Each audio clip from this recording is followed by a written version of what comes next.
नमस्कार, संचित T V न्यूजमध्ये मी अनिल बन्ने आपल्या सर्वांचं मनापासून स्वागत करतो। सध्या मी आहे बारामती तालुक्यातील खांडज या गावामध्ये। गेल्या आठवड्याभरापासून या तालुक्यातील एका शेतकऱ्याचा व्हिडिओ प्रचंड व्हायरल होतोय, तो म्हणजे ऊस पिकातील। अर्थात ते शेतकरी आता आपल्यासोबत आहेत। एखाद्या शेतीमध्ये ऊस या पिकामध्ये आपल्याला माहिती आहे 60 ते 100 टनापर्यंत एकरी उत्पादन घेऊ शकतो, परंतु ह्याला थोडंसं बाजूला ठेवत या शेतकऱ्यांनी एक वेगळा प्रयोग या ठिकाणी केलेला दिसतोय। 100 टनापेक्षा अधिकचं टनेज एका एकरामध्ये आपण कसं घेऊ शकतो याचं एक डोळ्यासमोर उद्दिष्ट ठेवून आता या शेतीमध्ये आपल्याला प्रयोग पाहायला मिळतोय।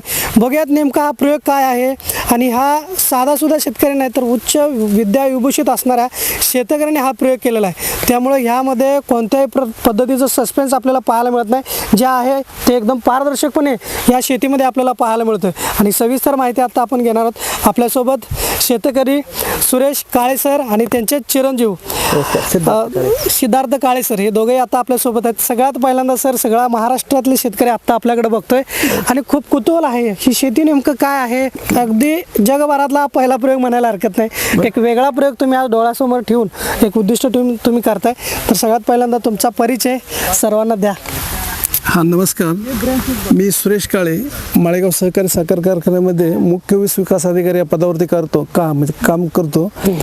माझ्यासुद्धा मित्रांनो, मी MSc ॲग्री मायक्रोबायोलॉजीमध्ये झालो आहे, म्हणजे महात्मा फुले कृषी विद्यापीठ राहुरीमध्ये 1994 साली MSc ॲग्री झालेलं आहे। खरं तर हे शिक्षण घेतल्यानंतर आपल्याला कृषीचं ज्ञान असणंच थोडक्यात, आणि माळेगाव कारखान्यात गेली 30 वर्षापासून शेती विभागामध्ये पहिले 1995 ते 2009 पर्यंत ॲग्री वर्षर म्हणून काम केलं, आणि 2009 ते आज सुद्धा मी मुख्य ऊस विकास अधिकारी म्हणून काम बघतोय। नमस्कार सर, माझे नाव सिद्धार्थ काळे, माझे शिक्षण MSc ॲग्री आहे। मी 2019ला MSc ॲग्री पासआउट आहे। अच्छा सर, आतापर्यंत आमचा सांगली, सातारा, कोल्हापूर इकडे जर बघितलं तर बऱ्याच ठिकाणी ऊस उत्पादन मोठं आहे, आणि काही वेळा असंही शेतकऱ्यांना ऐकायला मिळते की ऊस शेती म्हणजे काळशी शेतकऱ्याचं पीक आहे, खतं आणि लागवड दिली की ते आपोआप येते असं म्हणतात, पण तसं नाही, हे नक्कीच सगळ्यांना माहिती आहे। पण तुम्ही 60 ते 100 टनापर्यंत आतापर्यंत आम्ही उत्पादन ऐकलं होतं, पण तुम्ही त्यापेक्षा पुढे जाऊन एक वेगळ्या टनेजचं सुद्धा डोळ्यासमोर उद्दिष्ट ठेवलं आणि ते करू शकतोय, होऊ शकतंय असा विश्वास तुम्हाला कधी आला, हा विचार कधी केला तुम्ही? मी तुम्हाला माझं ओळख करून देताना सांगितलं होतं की माळेगाव सहकारी साखर कारखान्यामध्ये मी 2009 पासून आज सुद्धा मुख्य ऊस विकास अधिकारी म्हणून काम पाहतोय। अच्छा, म्हणजे ह्या कारखान्याच्या कार्यक्षेत्रात जवळजवळ 21,000 एकर क्षेत्र आहे ऊसाचं, आणि जवळजवळ त्या दरम्यानच सभासद पण संख्या आहे। माझ्या ह्या 30 वर्षाच्या कार्यकाळात जवळजवळ मी 80 ते 85% ह्या 21,000 एकर क्षेत्रापैकी 85% क्षेत्राला माझा पाय लागलेला आहे। अच्छा, आणि 21,000 शेतकऱ्याशी माझा वैयक्तिक संबंध आहे। त्यामुळे मी फार मोठ्या प्रमाणात ग्रासरूटला काम केल्यामुळं शेतकऱ्याचा ऊस उत्पादन वाढीचा प्रश्न कदाचित मला जास्तीचे माहीत आहेत। ज्यावेळेस मी 2009ला ऊस विकास अधिकारी या पदावर काम चालू केलं, त्यावेळेस बिलकुल 2010-11 पासून आम्ही 100 टन एकरी उत्पादन काढण्याची एक थीम तयार केली। ही थीम तयार केल्यानंतर ऊस उत्पादन वाढीसाठी ज्या काही गोष्टी लागतात, म्हणजे लागवडीची पट्टा पद्धत, बेण्याच्या ऐवजी रोपांचा वापर, ठिबक सिंचन आणि खताचं व्यवस्थापन, कीड रोगाचं व्यवस्थापन, एक सायंटिफिक हा आम्ही खूप मोठा बेस इथं तयार केला। कदाचित तुम्हाला माहित असेल, तुमचीच लोक आज आमच्या एरियाकडं एक वेगळा एरिया माळेगाव कारखाना हे नजरेने आता सध्या पाहतात। त्याचं कारण असं आहे की आम्ही हे ज्ञान, ऊस उत्पादन वाढीचं ज्ञान आमच्या सभासदा शेवटच्या माणसापर्यंत पोहोचवायचं काम केलं। हे करत असताना त्यांच्यामध्ये आम्ही स्पर्धा पण निर्माण केली की 100 टनाच्या माध्यमातून काय करता येईल आपल्याला। तर ज्यावेळेस आम्ही हे मोठ्या प्रमाणात राबवण्याचा प्रयत्न केला, बिलकुल म्हणजे गेल्या 2-3 वर्षात हे लक्षात आलं की 100 टन उत्पादन काढण्यासाठी जवळजवळ 300-400 लोक फाईट करतात, पण ॲक्च्युली 100 टन किंवा 100 टनाच्या वर निघणारी संख्या बोटामध्ये एवढी सुद्धा निघत नाही। मग हा प्रश्न निर्माण का झाला बाबा? जर आपण तर सर्वांना समान ज्ञान दिलंय, बऱ्यापैकी सर्वांनी समान शेती करायचा प्रयत्न केलाय, बिलकुल 7व्या महिन्यापर्यंत त्या 400 पैकी 300 लोकांचं असं वाटायचं 100 टन ऊस निघल, मात्र ऊस तुटल्यानंतर उत्पादन त्या माणसाचं 85-90च्या वरती जाय नाही। ह्या गोष्टी ज्यावेळेस प्रकाशाने जाणवल्या, भरपूर त्याच्यावरती अभ्यास केला, बराच वेळ ह्यामध्ये गेला, आणि एक लक्षात आलं काहीतरी ह्या ऊस शेतीमध्ये चूक होती। म्हणजे ती चूक कशाची हे फाइंड करायसाठी थोडा वेळ गेला, आणि सुदैवाने एक लक्षात आलं की आपण हा प्रयोग सर्व शेतीचा जे छोटे छोटे प्रयोग मी दारात पण माझं चालू केलं. अच्छा. आणि त्या प्रयोगामध्ये एक प्रयोग माझा 5x6 5x6 मध्ये मी 6 ऊसाची बेनं किंवा रोपं लावली असं गृहीत धरा. 2018ला ज्यावेळेस मी ते ऊसाची रोपं लावली म्हणजे बेनं लावलं, त्यानंतर 2019-20 मध्ये त्या 5x6 म्हणजे 30 स्क्वेअर फूट मध्ये मला 78 ऊस अच्छा. की जे 50, 55, 60 कांडे 27 फूट उंचीचं मला दिसायला लागले. बरं. आणि मला थोडं क्लिक व्हायला लागलं की यार 27 फूट दारात ऊस येऊ शकतो, 27 फूट दारात ऊस येऊ शकतो, 62 कांडे येऊ शकतात. मग माझ्या मनात कल्पना आली की याला भविष्यात आपल्याला ह्याच्यावरती थोडा अभ्यास केला पाहिजे, पण हे सुचत नव्हतं नेमकं काय करायचं. पण ह्या 2 वर्षामध्ये माझ्या मुलाचं तुम्ही इंट्रोडक्शन घेतलं जातं, माझ्या मुलासंग चर्चा केली, आपण असं आपल्या रानात उभा करू शकू का. घडीभर खरं तर हा वेडेपण आहे. आणि माझ्या जीवनात कारखान्याच्या ऊस उत्पादन वाढीमध्ये बऱ्याच वेळा मी वेडेपणा केल्यामुळं वेडेपणा करणं हा माझा स्थायी स्वभाव निर्माण झाला. आणि मग आम्ही बापलेकाने ठरवलं की आपण 1 गुंठ्यावर करू. परत वाटलं 1 गुंठा म्हटलं तर लोक म्हणतील कोणी 1 गुंठा करून दाखवल. आम्ही असं 5 गुंठ्यावर गेलो आणि शेवटी आम्ही 13 गुंठ्यावर हा प्रयोग केला. अच्छा. खरं तर मित्रांनो नम्रपणे सांगणं गरजेचं आहे, 13 गुंठ्याला जवळजवळ 6 लाख रुपये खर्च मजुरीसह आला. पण एवढा खर्च येण्याचं कारण असं, आम्हाला ऊसातलं थोडंफार ज्ञान आहे, पण हे फॅब्रिकेशन मधलं काय ज्ञान नाही आम्हाला. ज्यावेळेस आम्ही फॅब्रिकेटरला राहण्यात आलं, त्यांनी सांगितलं की साहेब तुम्ही म्हणताय तर मी काम करेल, पण ते माझ्या डोक्याने करेल. बरोबर. आणि जर तुमच्या डोक्याने करायचं असेल तर पडलं तर मी जबाबदार नाही. अच्छा. आता एवढं मोठं इंजेक्शन दिल्यानंतर आम्ही संपूर्ण चार्ज त्याच्या हातात दिला की तुम्ही जसं म्हणसाल तसं. म्हणून मित्रांनो हे जे दिसतंय ना, ह्यामध्ये जवळजवळ 40% जास्तीचा खर्च आमच्याकडून झाला. आमच्या हा प्रोजेक्ट उभा करताना हा प्रयोग म्हणून आम्ही उभा केला. हे करत असताना साधारण 13 ते 14 गुंठ कंट्रोल ठेवलं की जिथं स्टेजिंग नाही आणि जिथं स्टेजिंग आहे तो 13 गुंठेचा प्रयोग आहे. म्हणजे मधोमध सबमेन आहे, इकडे विदाउट स्टेजिंग आणि इकडे स्टेजिंग. तिथं 6x1.5 वरती लागण आहे. आणि ह्या स्टेजिंग मधल्या ह्याच्यात एक प्रयोग आम्ही 3x1.5 वरती केला आणि एक प्रयोग आम्ही 6x1.5 वरती केला. 3x1.5 वरती प्रचंड मोठ्या प्रमाणात फुटवे आले. आमचा तोपर्यंत असा समज होता सूर्यप्रकाश जर प्रत्येक ऊसाला मिळतो तर ऊस मरणार नाही. पण आमच्याकडून दाट झाल्यामुळं तिथं मात्र थोडे रोप म्हणजे ऊसाची मर झाली आणि ऊस मात्र वाढला. पण जो ऊस राहिलाय आता तो बी 24 फूट आहे साहेब, म्हणजे असं काय नॉर्मल नाही. पण आम्हाला त्याची अपेक्षित जाडी मिळाली नाही आणि अपेक्षित आम्हाला व्हिज्युअली रिझल्ट मिळाला नाही. ज्यावेळेस आमच्या लक्षात आलं की आपला जो 6x1.5चा प्रयोग सक्सेस आहे, 6x1.5चा प्रयोग सक्सेस आहे, मग मात्र आम्ही थोडा लोकांसंग बोलायला चालू केलं. आणि सुदैवानं पुढारीचे वार्ताहर, सिनियर वार्ताहर धुमाळ सर यांनी संपर्क साधला, त्यांच्या संग हितगुज झाली आणि आम्ही सांगितलं की जर ह्या 6x1.5च्या प्रयोग जर शेतकऱ्यांनी स्वतःच्या रानात अवलंबला, इथं येऊन इथले जर बारकावे जे आहेत, समजा काय वाटतं हे चूक आहे ती चूक आहे, ते जर जसे जसे आपल्या शेतात केले तर 100% एकरी 400 उत्पादन किंवा 400+ उत्पादन निघू शकतं. हे आमचा ठाम विश्वास आहे. कारण हा प्रयोग करत असताना मी कारखान्यात कर्मचारी असल्यामुळं हा प्रयोग महागडा आहे. मी तुम्हाला सांगितलं हा प्रयोग महागडा असल्यामुळे मी कुठल्याही शेतकऱ्याच्या रानात करायचा धडा केलेला नाही. कारण का त्या जर शेतकऱ्याचं माझ्यामुळे नुकसान झालं तर त्याचं माझ्यासाठी फार मोठी वाईट गोष्ट आहे. 100%. त्यामुळे मी हा प्रयोग ह्या माझ्या स्वतःच्या जमिनीत घेण्याचा प्रयत्न केला. आपल्याला नम्रपणे सांगणं गरजेचं आहे, हा जो ट्रॅक आहे आमच्या माळेगाव कारखान्याच्या परिसरामधला थोडक्यात बऱ्यापैकी खराब जमिनीचा हा ट्रॅक आहे की इथं तुम्ही किती कष्ट करा 40-50 टनाच्या वर ऊसाचं उत्पादन जात नाही. अशा ठिकाणी ही माझी वडिलांची जमीन असल्यामुळं मग शेवटी प्रयोगच करायचा तर आपल्या रानात. आता ज्या रानात आपण उभा आहे, ज्या रानात हा प्रयोग केलाय त्या रानाचा pH आहे 8.2 आणि जवळजवळ 1000 पेक्षा जास्त TDS म्हणजे जवळजवळ 1300 पर्यंत TDS आहे. म्हणजे अशा जमिनीत अशा पाण्यात मित्रांनो हा प्रयोग उभा केला. मला माझ्या दारात माझ्या असं लक्षात आलं की सर्व गोष्टी महत्वाचेच आहेत, पण सूर्यप्रकाशाला अति महत्व आहे. अच्छा. आणि ते अतिमहत्व सूर्यप्रकाशाचं मी ह्या प्रयोगामध्ये हुडकण्याचा प्रयत्न केला. अच्छा. आज जर आपण तुलनात्मक बघितलं माझा कंट्रोलचा प्लॉट आणि हा ट्रीटेडचा प्लॉट बघितला तर तो बऱ्यापैकी तोडीच्या पुढं म्हणजे नुकसान व्हायला लागले. आणि ह्याचं जरी तुम्हाला फ्रंट हिरवं दिसत असेल तरी मागचे सुद्धा ऊस जुने ऊस सुद्धा हिरवे आहेत. म्हणजे सूर्यप्रकाशाचा हा सर्वात मोठा फायदा आहे. दुसरी गोष्ट आपण बघितलं ज्यावेळेस 100 टन ऊसाचं उत्पादन आपण शेतकऱ्याकडून काढण्याचा प्रयत्न करतो पण प्रदेशात निघतं 80-85. मग ज्यावेळेस आम्ही त्या तुटलेल्या ऊसाच्या रानात गेलो त्याच्यावरली पाचड बाजूला केली. जो ऊस बांधताना 12 फुटे होते मात्र तोडताना ते त्या 60च दिसायला लागले. अच्छा. म्हणजे मग गेलं कुठं ते. पण ज्यावेळेस ऊस मी सांगितलं हा प्रयोग सुज्ञ शेतकऱ्यांसाठी आहे ज्याचं 60 टनापेक्षा जास्तीचं उत्पादन आहे किंवा जो 100 टनासाठी धडपडतो त्याला थोडं नॉलेज आहे त्याच्यासाठी हा प्रयोग आहे. 7-8 महिन्यानंतर ज्यांनी 100 टनासाठी प्रयत्न केला त्याचं उत्पादन गेलं कुठं मग. तर मित्रांनो 7 ते 8 महिन्यानंतर ऊस हा असा मोठा वाढलेला ऊस पूर्ण 100% पडतोय. 100% पडल्यामुळं त्याला सूर्यप्रकाश मिळत नाही. आणि आपली बाबडी सर्व ग्लोबल म्हणा किंवा भारत देशात अशी एक बाबडी समज आहे ऊस एकदा पडला की ऊसाचं उत्पादन 60 टन निघतं.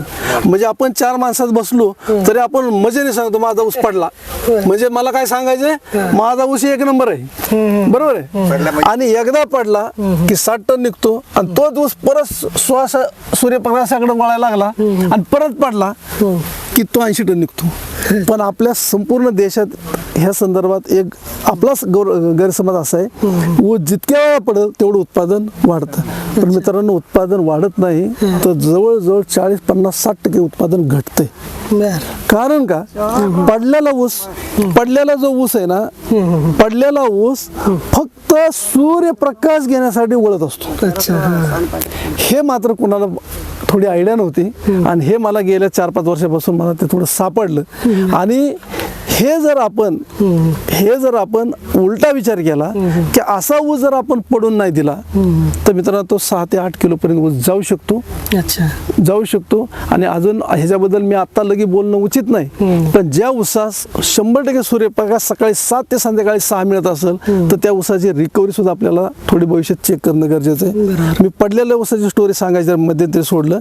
ऊस पडल्यानंतर ऊसाला दिवसभरातला फक्त 10 ते 15% सूर्यप्रकाश मिळतोय.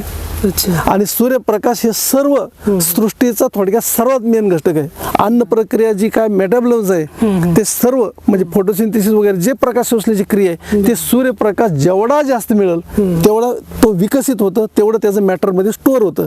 ऊसामध्ये जेवढा प्रकाश जास्त तेवढी ऊसाची कांडी जाड आणि लांब राहते तेवढी साखर जास्त राहते. हे प्रयोगांनी सिद्ध झालेलं आहे. पण आपल्याला सर्वांना वाटायचं की ऊस पडलेला सरळ असा कधी कोणी विचार केला नाही. म्हणजे आपल्या इथं एक समज होता की जेवढा मोठ्या प्रमाणात पडेल तेवढं उत्पादन वाढतं. आम्हाला हे ज्यावेळेस लक्ष झालं त्यावेळेस मग आम्ही हा प्रयोग शेतामध्ये राबवलाय.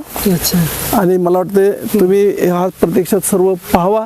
ह्यातले जर काय तुमच्या नजरेने काय चुकवाक असतील आमच्या नजरेने तर आहेत ते तुम्ही तुमच्या चॅनल थ्रू लोकांना सांगा की बाबा ह्या पद्धतीनं जावा. आमचं नम्रपणे सांगणं आहे की इथून पुढे जर तुम्हाला हा प्रयोग करायचा असेल तर तुम्ही फक्त अर्ध्या गुंठ्यावरतीच करा. कारण का मी आजपर्यंत कोणाला सांगितलं नाही की ते गुंठ्यावर आम्ही प्रत्येकाला सांगतोय अर्धा गुंठा किंवा 1 गुंठ्यावरती करा. कारण का हा खर्चिक आहे. तुम्हाला अर्ध्या गुंठ्यावरती ज्यावेळेस 5 टन ऊसाचं उत्पादन मिळेल नंतर तुम्ही 1 गुंठ्यावर करा आणि 1 गुंठ्यात ज्यावेळेस तुम्हाला 10 टन ऊसाचं उत्पादन मिळेल त्यावेळेस मात्र तुमचं तुम्ही किती करायचंय त्या पद्धतीनं करा.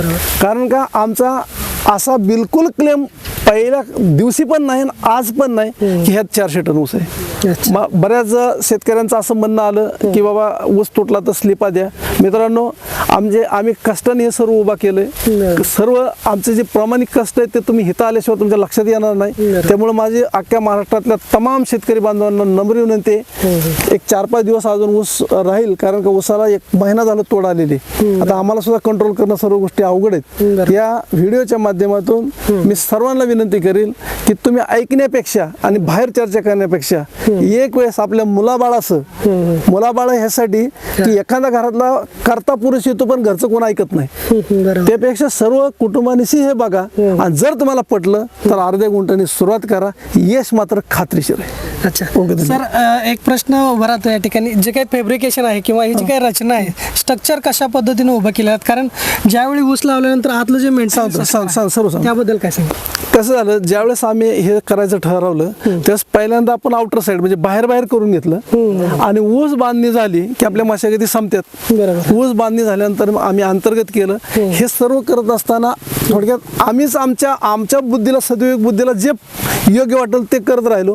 परंतु एवढं मोठे हेवी स्ट्रक्चर करायची गरज नाही. तुम्ही हे बांबूत काही ठिकाणी वेगळ्या पद्धतीनं लाकूड म्हणा किंवा काय म्हणा, पण एवढं हेवी करायची गरज नाही. खर्च कमीत कमी कसा करता येईल तो प्रयत्न करा. राहिला विषय स्ट्रक्चरचा, स्ट्रक्चर जसं द्राक्षाला केलं जातं, वेलवर्गीय पिकाला केलं जातं, ते काय आपण एका वर्षात मोडत नाही किंवा एका वर्षात नील पण होत नाही. सेम ऊसाचं सुद्धा आहे. एकदा ऊसाला केलेलं स्ट्रक्चर तुमच्या एका पिढीपासून दुसऱ्या पिढीला जाणार आहे जर आपण हेवी केलं तर. तो बी विषय गांभीर्याने ठेवा. कारण का जरी आज मी 50,000 म्हणत असेल आणि जर ह्याचं लाईफ 15 वर्ष असेल तर 15 त्रिक 45 म्हणजे इयरली फक्त 3,000 रुपये इन्व्हेस्टमेंट. आणि इयरली 3,000 इन्व्हेस्टमेंट होऊन जर एवढं मोठ्या प्रमाणात उत्पादन मिळत असेल, मित्रांनो, माझ्या खारवट चोपण जमिनीत जर एवढा मोठा ऊस येत असेल तर तुमचा भाग तर सदन आहे 100%. कारण का मी नम्रपणे तुम्हाला एक गोष्ट दाखवतो. कुठल्याही ऊस शेतीमध्ये जा, बांधाच्या कडेची सर्वात पहिली सरी ही डॅमेज असते. आणि मोठा प्रेमाने शेतकरी सांगतो, ह्याच्यापेक्षा आत ऊस माझा चांगला आहे, ह्याच्यापेक्षा आत ऊस माझा चांगला आहे. मी तुम्हाला नम्रपणे विनंती करतो मित्रांनो, ह्या पहिल्या सरीत आपल्याला 24 फूट उंचीचा ऊस बघायला मिळाला नाही. हाही संपूर्ण लाईन 24 फूट आहे. अच्छा. तर त्यामुळं खूप हा अभ्यास करून कृतीमध्ये आणणारा विषय. भविष्याची वाटचाल ऊस शेतीची जर आपण ट्रॅडिशनल पद्धतीनं राहिलो तर कदाचित आपण बाजूला पडू. खर्चिक जरी असलं तरी आपण अर्ध्या गुंठ्याने सुरुवात करा. आमची तुम्हाला जर काय ज्ञानरूपी मदत पाहिजे असेल तर तुम्हाला सतत आम्ही तुमच्या सोबत आहे. कारण का शेती आणि शेतकरी त्यातले त्यात आमचं आयुष्य ऊस शेतीशी निगडीत आहे. त्यामुळे ऊस पिकवणारा 10 गुंठ्यापासून 10 एकरवाला तसा आमच्या हृदयातला शेतकरी तो महाराष्ट्रातला कुठला पण असू दे, त्याला आम्हाला जे ज्ञान मिळालंय त्याला फ्री ऑफ कॉस्ट कधीही द्यायला आम्ही तयार आहे. अगदी बरोबर सर. आता मला सांगा, ह्यामध्ये अनेक शेतकऱ्यांना प्रश्न पडतो की नेमकं कोणत्या व्हरायटीचं हे ऊस आहे, कोणतं बियाणं आहे? हा ऊस 8632 आहे. परत मी एक वेळेस सांगतो, हे 2 ट्रायल आहेत. कारण का बरेच जण म्हणतात तुमचा 400 निघणार आहे. तर पहिल्यांदा मी तुम्हाला विनंती करेन की त्यांचा तो प्रयोग आहे आणि आलेल्या प्रयोगाचा एक निष्कर्षाने त्यांनी भविष्य सांगितलंय. बरोबर. ह्याच्यात पण 400 नाही निघणार, पण आम्ही जे सांगतोय ना चुकायलेली दुरुस्त केला तर मात्र त्या शेतकऱ्याचा 400 ऊस येईल. हा 8632 ऊस आहे. लागवड करत असताना नेमकं काय तंत्रज्ञान अवलंबला? दोन्ही सरीतलं अंतर, काडीतलं अंतर? आता तुम्हाला मी सांगितलं 6 फूट एक ट्रायल आहे, एक 3x1.5 एक आहे. परत मी सांगतो तुम्ही 6x1.5 किंवा 7x1 अशीच पद्धतीनं लागण करा. दुसरी महत्वाची गोष्ट म्हणजे फार मोठी टेक्नॉलॉजी नाही. तुम्ही सांगली भागातला म्हणजे प्रगतशील शेतकरी एरियातला आहे. जे सर्वसामान्य शेतकरी 100 टनाला प्रयत्न करतो, म्हणजे रोपाची लागवड असेल, ठिबक सिंचनची लागवड असेल, बेसल डोस असेल, विविध फवारण्या 1-2-3 फवारण्या असेल आणि ड्रीपमधून थोड्या प्रमाणात खतं सोडणे असेल, हे सर्व आम्ही केलंय. पण त्याच्यापेक्षा काही वेगळं फार केलंय असं बिलकुल नाही. काय ग्रोथ रेग्युलेटर काही विशेष वेगळं नाही. ग्रोथ रेग्युलेटर नाही, काही नाही तसं विषय. सर, आणखी एक महत्त्वाचा प्रश्न, ज्यावेळी ऊस पूर्णपणे हार्वेस्टिंगच्या वेळी येतो त्यावेळी एकतर पडण्याचा धोका असतो आणि दुसरं म्हणजे उंदीर असतील, घुस असतील, असं काही ह्यातून सुद्धा नुकसान होऊ शकतं. त्याला टाळता कसं येईल? आता सर्वात हा एक चांगला प्रश्न आहे. आपण ऊस 7-8 महिन्यानंतर पडल्यानंतर मी सांगितलं वजन घटतं, खाली जे बेटाच्या खाली ऊस येते ते ऊस पण खराब होतात. स्टेजिंगमध्ये आता स्टेजिंगमध्ये सुद्धा आमच्या चूक आहेत काही, ज्या तुम्ही बघून दुरुस्त करणार आहे. स्टेजिंगमध्ये ऊस उद्या तोडणार आहे तर आज ह्या क्षणापर्यंत तुम्ही ऊसाच्या प्रत्येक बेटापर्यंत जाऊ शकता. अच्छा. म्हणजे आता 7x1.5 वर लावल्यानंतर 7चा बोगदाच आहे ना. बरोबर. म्हणजे शेवटच्या दिवसापर्यंत सुपरविजन केल्यामुळं अख्ख्या 1 एकरात किंवा एका गुंठ्यात कुठं उंदीर लागलाय ती जागा सुद्धा तुम्ही बघू शकता.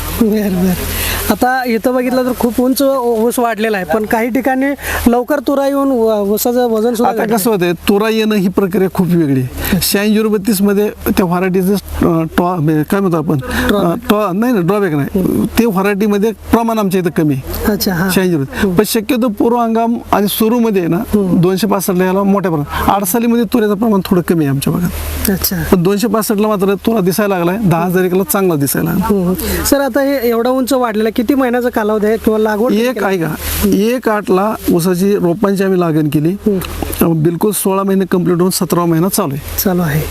अच्छा. तुम्ही आता ह्या स्टेजिंग मधले आपण 1-2 ऊस बाहेर लावलेले आहेत. ह्या ऊसाकडे जर तुम्ही पाहिलं अच्छा. तर ऊसाच्या बुंद्यापासून ही एकाच बेटातले दोन्ही ऊस आहेत. बरोबर. जर बारकाईनं तुम्ही हे जर पाहिलं तर ऊस जवळजवळ 44 कांड्याचा ऊस आहे. 44 कांड्याचा जर तुम्हाला दिसतंय तिथपर्यंत नीट बघा, एकसारख्या सर्व कांड्या पेऱ्या. एकसारख्या बुडक्यापर्यंत एकसारखा ऊस आहे. बरोबर बरोबर. हे सर्वात मोठं गमक आहे. स्टेजिंगचं हे सर्वात मोठं गमक आहे. जवळजवळ 40 कांड्यापर्यंत जवळजवळ ऊस एक समान आहे. बरोबर. हीच ऊस जर 7-8 महिन्यानंतर पडला असता तर साधारण 7व्या 8व्या 9व्या 10व्या कांडीला ऊस बारीक पडायचा चालू झाला असता. बरोबर बरोबर. आणि प्रकाश मिळाला की परत कांडी लांबाय चालू होती. त्यामध्ये ऊसाच्या प्रत्येक ऊसामध्ये 20% वजनात घट होती बरं बरं. आणि 20% ऊस जळून पण जातो. अच्छा. ह्या 2 गोष्टी वाचवायच्या, हां. संख्या वाढवायची असेल, आपल्याला वाटतं उत्पादन वाढवायचे असेल तर स्टेजिंग शिवाय पर्याय पर्याय नाही. नाही. सूर्यप्रकाश- स्टेजिंग कसं करा, लाकडी करा, बांबूचं करा, लोखंड वापरा, ते तुमच्या कुतीप्रमाणे करा. बरोबर. पण इथून पुढच्या काळात आपल्याला उत्पादन वाढवणंच गरजेचं आहे. आणि उत्पादन वाढवायचं असेल तर आपल्या सर्वांच्या लक्षात आलं की 100 टन सुद्धा काढणं एवढं सोपं नाही. बरोबर. पण स्टेजिंग केल्यानंतर मात्र हे मात्र हमी आहे. 100% पण त्याच्या मागचं बी तंत्रज्ञान आहे, आपण वेळोवेळी त्याच्यावरती चर्चा करू. कारण का कुठल्याही ऊसाला कधीही स्टेजिंग करून उत्पादन मिळणार नाही. बरोबर. तो ऊस कसा लावला पाहिजे, त्याच्या मशागती कशा केल्या पाहिजेत, हे सुद्धा एक तंत्रज्ञान आहे. पण आपण वेळोवेळी ते लोकांपर्यंत नेणार आहे. त्या संदर्भात लोकांनी जी काय ह्या 10 दिवसात प्रश्न विचारलं की बाबा तुमच्याकडे जे ज्ञान आहे ते आमच्यापर्यंत कसं पोहोचणार, त्या लोकांनी केलेल्या आव्हानाला आम्ही थोडी साथ दिली आणि कृषी मित्र सुरेश काळे ह्या नावाचं चॅनल आम्ही चालू केलं आहे. ऊस उत्पादन वाढीमध्ये आपल्याला सूर्यप्रकाशाचा खूप गांभीर्याने विचार करणं गरजेचं आहे. आणि जर सूर्यप्रकाश हा ऊसाचा आत्मा असेल, श्वास असेल आणि ऊर्जा असेल तर प्रत्येक ऊसाला दिवसभराचा सकाळी 7 ते संध्याकाळी 6 पर्यंतचा सूर्यप्रकाश आपण कसं देऊ शकू ह्याचा प्रत्येक शेतकऱ्यांनी गांभीर्याने विचार करावा. कारण का सृष्टीत ईश्वराने आपल्याला सूर्यप्रकाश फुकट दिलाय, त्याचा योग्य उपयोग करा. त्याचा योग्य वापर करणं आपलं कर्तव्य आहे. बस. सर यामध्ये आव्हानं किंवा अजून काही चॅलेंजेस आहेत का, म्हणजे वादळी वारा आला? कसं राहतंय, वादळी वाऱ्याचा इफेक्ट ह्याच्यावरती का होत नाही, हे तर अडवणूक काहीच नाही ना. बरोबर. सर्व मोकळच आहे ना, मोकळंच आहे. त्यामुळे तो प्रॉब्लेम नाही. फक्त कमीत कमी माझं असं मत आहे, शेवटी आपण जेव्हा एवढ्या मोठ्या टनेच्या ते करतोय तर कमीत कमी 5 फुटापर्यंत चांगलं स्ट्रॉंगच त्याचं फाउंडेशन असावं. म्हणजे स्टेजिंग 5 फुटापर्यंत चांगलं असावं आणि त्याच्या पुढे थोडं शेवटचं स्टेजिंग वीक असलं तरी चालते. कारण का वरच्याला नुसतं सपोर्ट असतो, त्याला भार कमी असतो, तेवढी फक्त काळजी घ्या. आता जाता जाता प्रॅक्टिकल मध्ये आपल्याला सर दाखवतील, म्हणजे इथं प्रत्येक गोष्टीचं आता इथं काही रिबन मारले आहेत, काही आपण रिबनचं आकडेवारी दाखवतो तुम्हाला. एक इकडे या जे पाहतोय ना, काय होतं साहेब, ज्यावेळेस शेतकरी आले आणि बऱ्याच वेळा थोडी वयस्कर लोक ऊस मोजायला लागले. आता माझ्या पण मनाला वाटलं की त्यांनी हा ऊस मोजला समजा तर हे मोजू शकत नाही, किंवा हे मोजला हा मोजल्यानंतर तो मोजू शकत नाही. माणूस 1-2 बेट मोजल परत. मग आमच्या मनात कल्पना आली, तिकडून 137 टोटल रोप आहे तिथपर्यंत. अच्छा. ती बी आमचं थोडं गणित चुकलंय, म्हणजे अपेक्षा होती त्यापेक्षा 40 रुपये कमी लागले मजुरांनी. पण तिथून मग आम्ही तिथं 1 नंबर दिला आणि 1 नंबर टाकल्यानंतर आडवी रेस वाढली. त्या बेटात ऊसाची संख्या किती असं. आता जर तुम्ही इथं फोकस करा, हे 66व बेट आहे आणि ह्या बेटात ऊस किती आहेत, 14 ऊस. हे शेतकऱ्याला प्रत्येक बेटातलं ऊस समजावं. आपण जे 100 टनाला धाड पडतोय ना, त्यात 6-7 ऊसाच्या वर ऊस नाही तो. बरोबर. 14 संख्या आहे. इथं 14 आहे, ह्याच्या शेजारी 6 आहे, इथं 15 आहे, 6 आहे. म्हणजे सर्व, म्हणजे ह्याचं लपाछपी काहीच नाही. ही 17व बेट आहे बघा किती, 21 संख्या आहे. 21 संख्या आहे. हे मोजा, सांगा तुम्हीच बोला आता मोठे. या ठिकाणी बघू शकता 13 संख्या आहे, 15 संख्या आहे, 10 आहे, 9 आहे, तर या ठिकाणी 11 आहे. तर असे वेगवेगळे जे काय आहे म्हणजे इथं आल्यानंतर प्रत्यक्षात शेतकऱ्याला बघता येईल. त्यामधल्या पेऱ्यांची संख्या सुद्धा या ठिकाणी नमूद करण्यात आलेली आहे. इथं 20 आहे बघा ऊसाची संख्या. असं प्रत्येक ठिकाणी आपल्याला बघायला मिळतं. त्याच्यावरती टॅग करा ते सर हे काय विशेष म्हणजे हे काय केलं मग आम्ही थोडं लोकांना समजावं. आता लोकांना कसं समजणार कुठं काय आहे? तर जे पांढरं रिबीन आहे, जे पांढरं रिबीन ज्या उसाला लावले त्या उसाच्या बेटात 11 ते 15 ऊस आहेत. म्हणजे 11 पण असू शकतात किंवा 15 पण असू शकतात. त्यानंतर ही लाल रिबीन आहे, ह्यामध्ये 16 ते 20 आहेत. 17 बी असू शकतात, 18 बी असू शकतात, पण ही 16 ते 20 हे रिबीन आहे. आणि ज्या उसाला हिरवं टॅग आहे त्यामध्ये 21 ते 25 ऊस आहेत. म्हणजे त्यामध्ये 22 असू शकतात असं. आणि शेवटचं आहे काय 31 ते 35. म्हणजे ह्यामध्ये आम्हाला फक्त एक बेट सापडलं आणि ते म्हणजे 31 ऊसाचं. आपण बघूया. हो का, ही 31चं बेट आहे. अच्छा तुम्ही मोजा, प्रॅक्टिकली मोजा, दाखवा तुम्ही मोजा प्रॅक्टिकल. हे जे काट्या बांधलेला आहे हा ती एक बेट आहे. मधलं एक बेट आहे मोजामध्ये हे बघा 1 2 3 4 5 6 7 8 9 10 तीन आहे. ही कात्या बघा फक्त. 11 12 13 14 15 16 17 18 19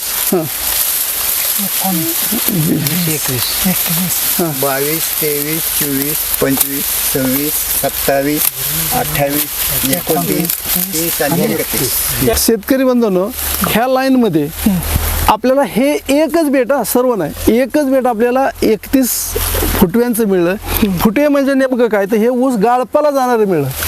आमच्या इथं चांगल्या ऊसाचं वजन आम्हाला 400-300 मिळलं. ह्या बेटाचं ॲव्हरेज वजन 3 किलो फक्त झालं. तर 31 गुणिले 3 किती झालं? 90 किंवा 93.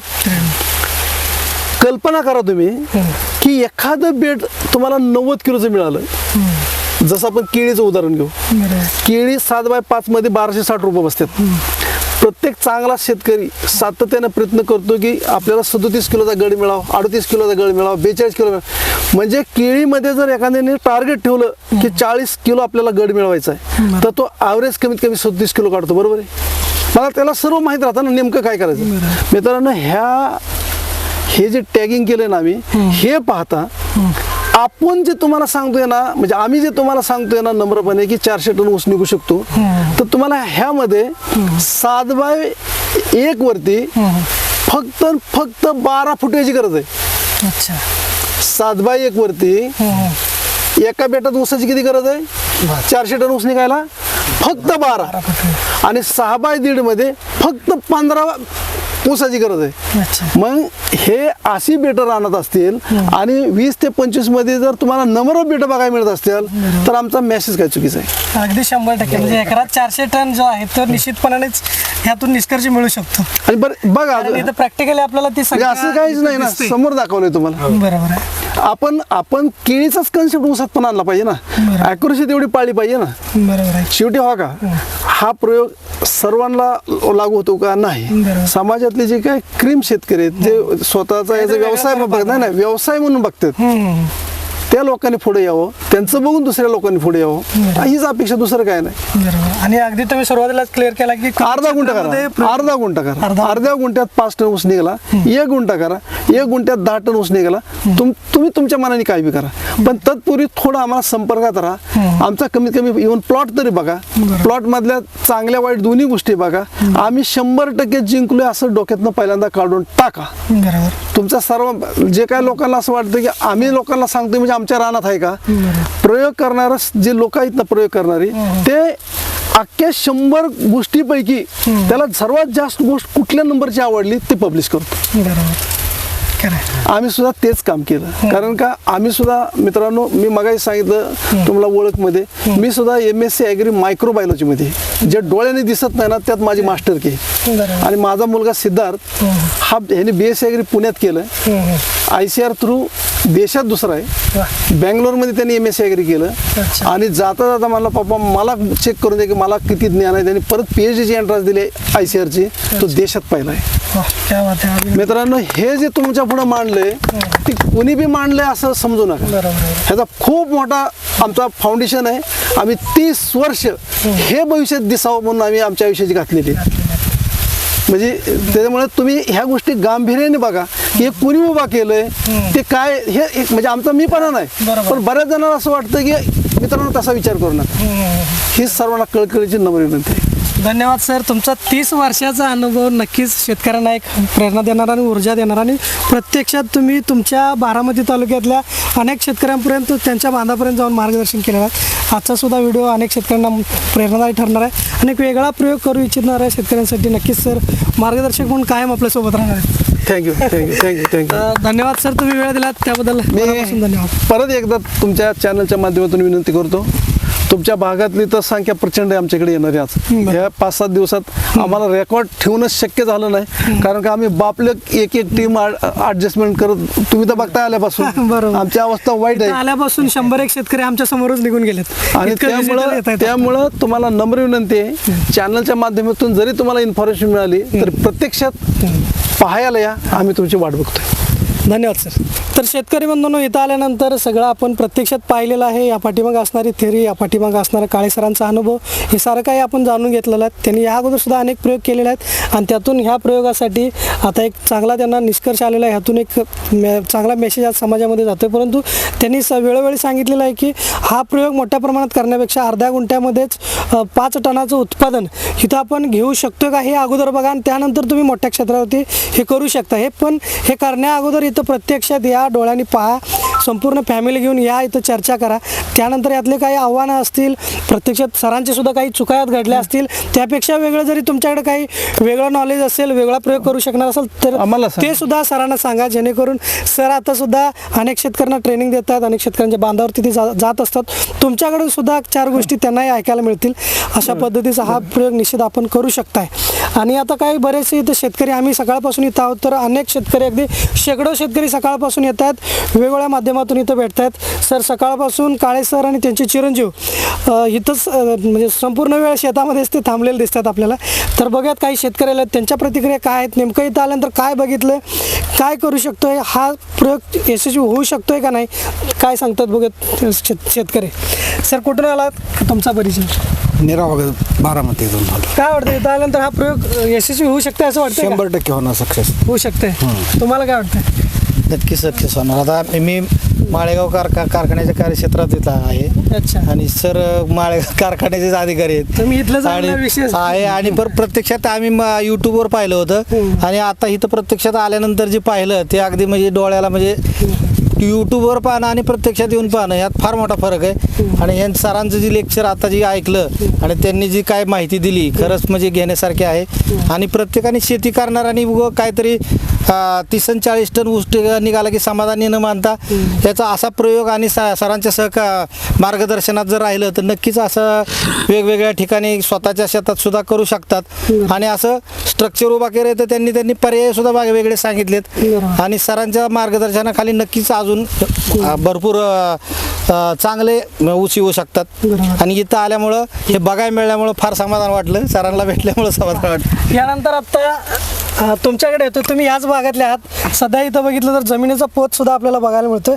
काही जमिनी तर अगदी क्षारपट झालेल्या दिसतात. आणि आता जमीन अशी आहे म्हटलं तर पाण्याचं तर निश्चितच. मग अशा जमिनीमध्ये असा एक प्रयोग आपल्याच भागातला एक शेतकरी करू शकतोय असं वाटतं? त्यांच्या पेरणीनेच आम्ही सगळी खतं देऊन आम्ही बी 70-80 पर्यंत टनापर्यंत ऊस काढतो आज. बर. ह्यांच्याच प्रेरणेने, ह्यांचंच नियोजन, बर. ह्यांनीच आम्हाला खतं लिहून हे टाका ते टाका. त्यांनी काय सांगितलं माहिती, मी 85% शेतकऱ्याच्या बांधावर जाऊन आलेलं, ही वस्तुस्थिती. ह्याच्यामुळं इतके पेरणीने लोकांना आणखीन हे बघून आणि जास्त आम्ही टनीस कसं निघल ह्याची 100% पेरणा घेणार. सर आता तुम्ही इथं पेरे ऊस मोजून दाखवलात, असं वाटतंय का हे ऊस आहे का बांबू आहे, हे फरक कळतोय का यातला? ज्यावेळेस युट्यूबवरती पाहिलं त्यावेळेस बऱ्याच लोकांना ते मला फोन आले, कारण मी बाहेर राहिल्यामुळे बऱ्याच लोकांना बारामती म्हणले की अरे हा धुमाळ कोणतरी बारामतीचा आहे, मग त्यांना फोन करूया.